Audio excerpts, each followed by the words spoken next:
जेवण, पुस्तकं, त्यांना कपडे, ड्रेस, तेल, कंगवा सगळं काही द्यावं लागतं. आता 2000 रुपयामध्ये पोरांचं पोट भरतं काय? जे 2000 रुपये 2014च्या पूर्वी होते 1200, आता महागाई किती वाढली? 70 रुपये खाण्याचं तेल 200 रुपये झाला. आणि हे 1400चं अनुदान 2000 वर नेले 10-12 वर्षामध्ये. एकीकडे मुलांची सोय चांगली झाली पाहिजे, आदिवासी मुलांना चांगल्या सुविधा मिळाल्या पाहिजेत. तर बजेट जात कुठे आदिवासी मुलांचं? कुठे चाललाय? कोणाच्या घशात चाललाय? याची पण चौकशी झाली पाहिजे ना. जे बजेट आदिवासींच्या लोकसंख्येप्रमाणे जो मिळतो त्या बजेटला कोण फुंकून खात आहे, कोण आपल्या गळ्यात घालतोय, कोण पोटात घालताय. आणि 2000 रुपये देऊन सगळ्या सुविधा कराव्यात. महाराष्ट्रामध्ये आत्तापर्यंत अशा घटना अनेक ठिकाणी झाल्यात, अनेक शाळांमध्ये झाल्यात सर्पदंशाने.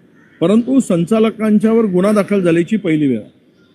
या नैसर्गिक आपत्ती येत असतात. काल वर्धेच्या SP च्या ऑफिसमध्ये 2 दिवसापूर्वी SP च्या घरामध्ये विषारी साप सापडला, आढळून आला. मग कुठे आढळून येऊ शकतो? प्रश्न तो नाही. याला थेट जबाबदार धरून 80 वर्ष वयाच्या खासदाराला त्यांनी त्या भागामध्ये कुठे शाळेत जात नव्हती मुलं, त्यावेळेस ती शाळा सुरू करून त्या भागामध्ये आदिवासींच्या मुलांसाठी शैक्षणिक सुविधा निर्माण केल्या. मारुतराव कोळसेंनी, जिथे सुविधाच नव्हत्या, मुलं शिकत नव्हती, अशा वेळेस ती सगळी व्यवस्था निर्माण करत असताना काही चुका झाल्या असतील, नाही असं मी मानत नाही, पण त्याला थेट संचालक म्हणावं. यापुढे ज्या ज्या शाळेमध्ये अशा घटना होतील त्या शाळेच्या संचालकावर आता गुन्हे दाखल करावे लागतील. ही प्रथा पडेल, त्याला जबाबदार धरलं जाईल. मग त्यामध्ये बदनापूरची घटना घडली असेल, लहान मुलीवर अत्याचार झाला शाळेच्या कॅम्पसमध्ये,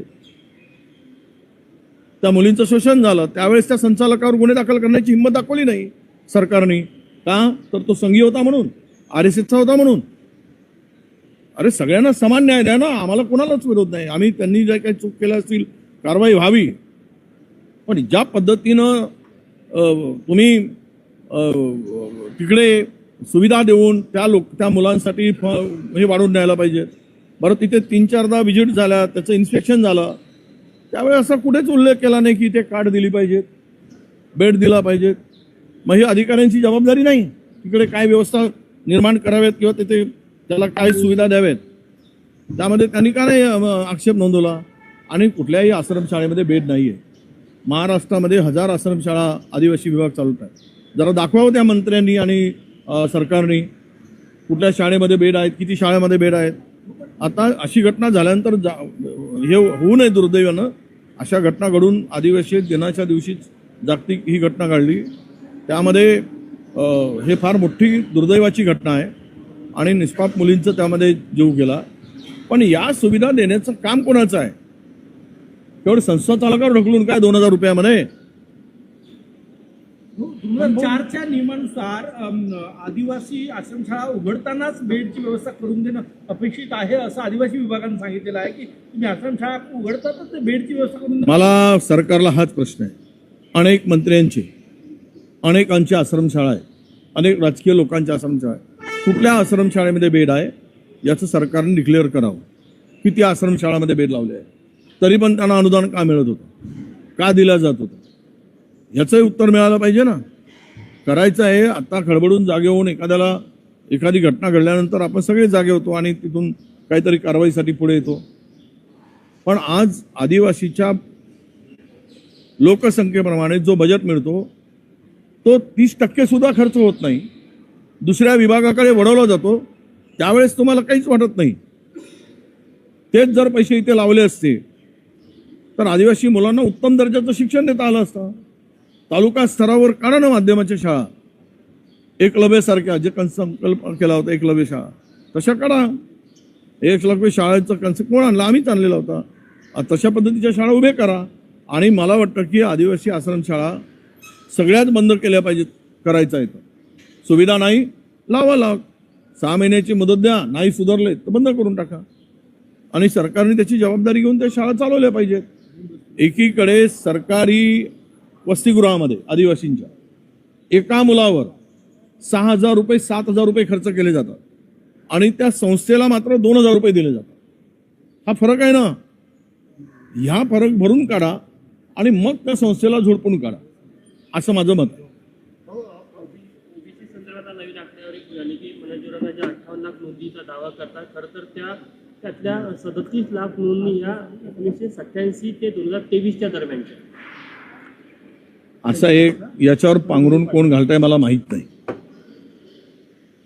पूर्ण याच्यामध्ये जे आत्ता जिल्हा परिषदेच्या नगर परिषदेच्या निवडणुका झाल्या, स्थानिक स्वराज्य संस्थांच्या निवडणुका झाल्या, सर्व ओबीसी जागेतील 85% लोक हे त्या ठिकाणी नव्यानं प्रमाणपत्र घेतलेले निवडून आले.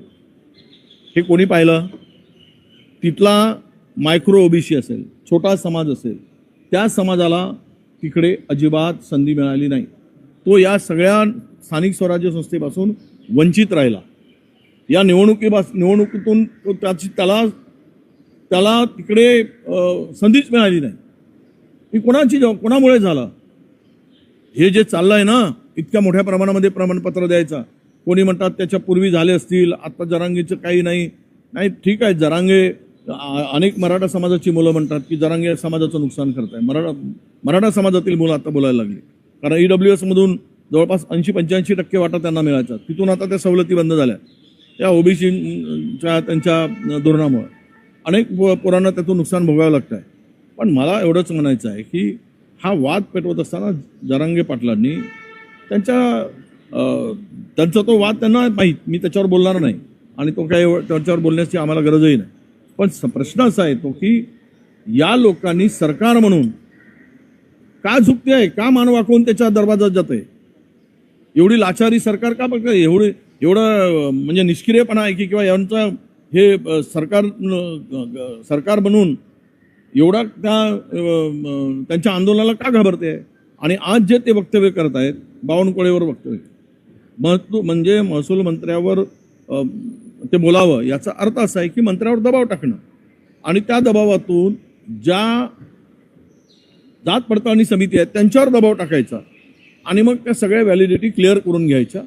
हे त्यामागचं कारण आहे आणि यासाठीच ती खेळी त्याला त्याचे सल्लागार देतात. महसूल मंत्र्यांवर जरांगे पाटील जी टीका करतायत यासाठीच करताय की हे प्रमाणपत्र पालित दबाव आणावा? यासाठीच आहे ते, दुसरं काही कारण नाही.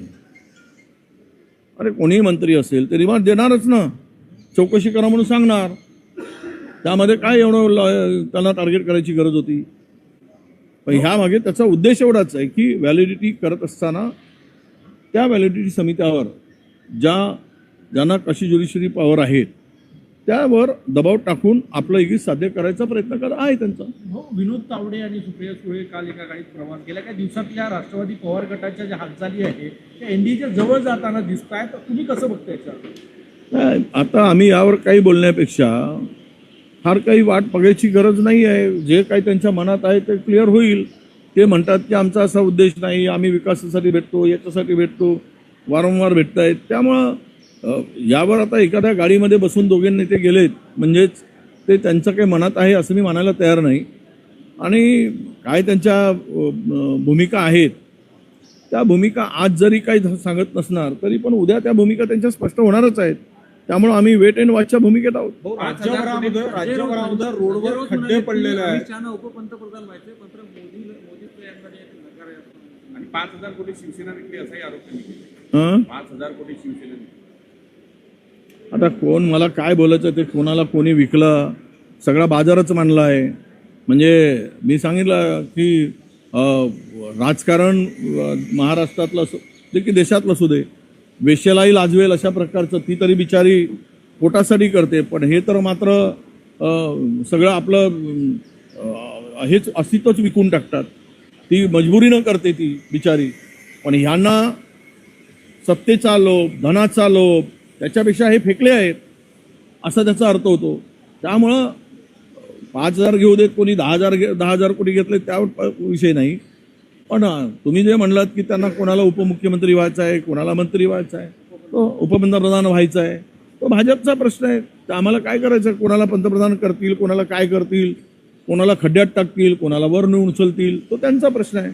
राहुल गांधींच्या मानसिकतेमध्ये जिन्नाचा आत्मा दिसतो असं भाजपचे खासदार निशिकांत दुबे यांनी वादग्रस्त वक्तव्य केलेलं आहे. जो स्वतःच्या मावस बहिणीशी लग्न करतो त्याला नैतिकता कुठून आली?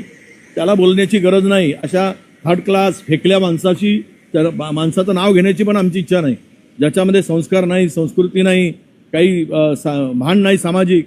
अशा फेकल्या माणसावर बोलण्याची गरज वाटत नाही आम्हाला. अधिवेशनाचा शेवटचा दिवस आहे. अद्याप गृहमंत्री जे ते आज रिप्लाय करणार आहे 3 वाजता. काल उत्तर दिलं होतं त्यांनी माध्यमातून. आज 3 वाजता अमित शहा रिप्लाय करणार आहोत. अरे 3 आठवडे गायब होते ते. तिथला जंतर मंतर नंतर झारखंडला घडवून आणलं ते आंदोलन. पश्चिम बंगालचे मुलं आणलेत, भाजपाने घडवलं काउंटर करायसाठी ते आंदोलन. आणि आता सांगत आहे छाती रोखून की आम्ही उत्तर देतो. मग कुठे गेला होता 3 आठवडे? पंतप्रधान का नाही गेलेत? गृहमंत्री का नाही गेलेत तिथे?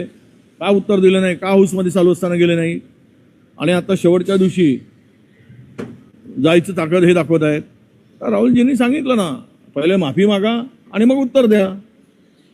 सांगा, पहिले माफी मागा त्याची.